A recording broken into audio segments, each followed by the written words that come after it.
Hello everyone, Miss Carrie here from Miss Carrie's Creations. The page I'm creating today will feature 4 different product collections that I've mixed and matched to make this design. I'm going to show you how I selected the items for the layout and how color played a role in the selection process. I can't wait to share this with you. I have 3 photos of our sun taken at dusk along the river, and I've decided to use this Bright Days perspective from the May Fox box as my title. It's a great match to the color of the Kayak and will allow me to bring in a few items from the paper snip sheet that are similar in color. This spring I've been doing quite a bit of stash busting, so you're going to see a mix of patterns and ephemera on the page today. I have selected a few from Simple Stories and PinkFresh to get me started, and I'll add more along the way. All of the supplies I'm using, along with a link to the May Fox box, can be found in the description below. Mixing and matching product collections is always fun for me, but I know that others struggle with this task, so I thought I would share how I selected the pieces for this page. I want to give it a more masculine feel, so I've grabbed some patterns with fishing icons, some green blue, and a complementary orange hue.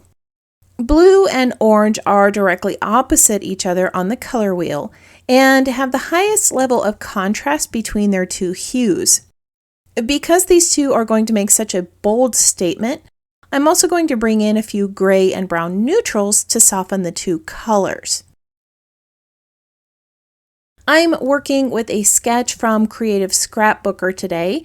I didn't have a chance to print it out, but it is available in their Facebook group if you want to use it. I started placing the photos and title as it was shown in the sketch, but the title doesn't stand out as well as I would like. So I'm going to move these items around a bit, and then I'll place my title above the horizontal photo. The sketch does have some tags, which are always fun to add to a page. These were cut from some tag pattern paper in the PinkFresh collection. I'm placing an orange and green one at the top and selected another for the base of the page. I haven't settled on these yet and may change my mind once I get the rest of the items in place. To create the torn edge on the centerpiece, I'm going to use a water brush and draw a line where I want to tear the paper. This softens the fibers and makes the tearing easier to control. When you tear the paper while it's wet, you also get less of a white edge. There are times that I do want that white edge to show, but this time I'm keeping it to a minimum. I created a little bit of a divot where the tags are going to sit so that more of the tag shows. I did debate on adding ink onto these edges, but I was worried that it might create too sharp of a transition, so I left it as it is. The fish pattern that I chose for the base of the page is a soft blue-green background that matches the perspective title, and some lake fish with brown, green, and orange. These are the colors that I want to bring to the page. The grid pattern has some gray and brown coloring, which is a great transition to the orange pattern I'm adding at the top that has some brown-gray lake icons. Around the horizontal photo, I'm wrapping twine. I just secured the twine in place with tape before I wrapped it around that photo 3 times. Behind each of those photos, I added some wood grain pattern paper. I chose a darker color of pattern paper because these photos were taken at dusk and the lighting was a little bit darker than I would like. Adding the wood grain frame not only brings in a little bit of a natural element, it's also going to help the details in those photos show up a little bit better. Now, I'm going to admit that laying photos at an angle is a real struggle for me. I don't know if the problem has to do with my inability to balance the weight correctly or more to do with my OCD. So if you have any tips for angling photos, I would love to know. The second perspective above my title is a shiny black perspective that is gunmetal silver. But I don't have anything else on my layout with that much shine. So I'm going to sand it just a little bit to rough it up and bring in a little texture to the page. In the sketch, there are 2 tags that sit at the top left and one sits at the base of the page directly below those tags.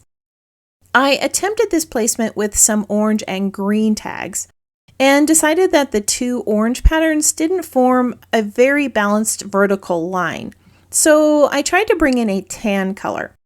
The tan color blends too much into the background, and I'm still not happy with the placement. I'm going to move the tag over to the right side of the page and create more of a diagonal flow with the tags. I brought back the orange tag and I'm trying to decide which colors I want to use. The best way to create balance is by repeating colors. So I'm going to add a green tag to mimic the patterns in the upper left, and then I'll add that tan color at the top to create an odd number of tags on the page. Off camera, I added some stitching to the tags. This brought a little more texture to the page and some horizontal lines. In the sketch, there were some additional horizontal pieces at opposite corners, and I tried to bring those in with pattern paper, but I'm not a fan of how this looks. Instead, I'm going to add a little bit of detail with stenciling. I'm using the honeycomb stencil from Bramble Fox, which looks a lot like chicken wire, and it has a great masculine design for the page. I chose black soot for the images to match that epic title perspective. This is a Distress Oxide ink, so it is going to softly fade and have a chalk-like finish when it dries. Since this is a more detailed stencil, I'm using a finer brush and less ink. I'm tapping the brush off into the lid of the ink to prevent too much of it from getting onto the page, and then I'm lightly brushing this color randomly onto the stencil. When I remove the stencil, you're able to see how lovely this looks on the page. I'm going to also add more of this to the top of the layout. As I add these stenciled images to the page, I would love it if you tap that subscribe button and let me know in the comments that you're new here. If you've been here a while, let me know if you're enjoying this video with a little thumbs up.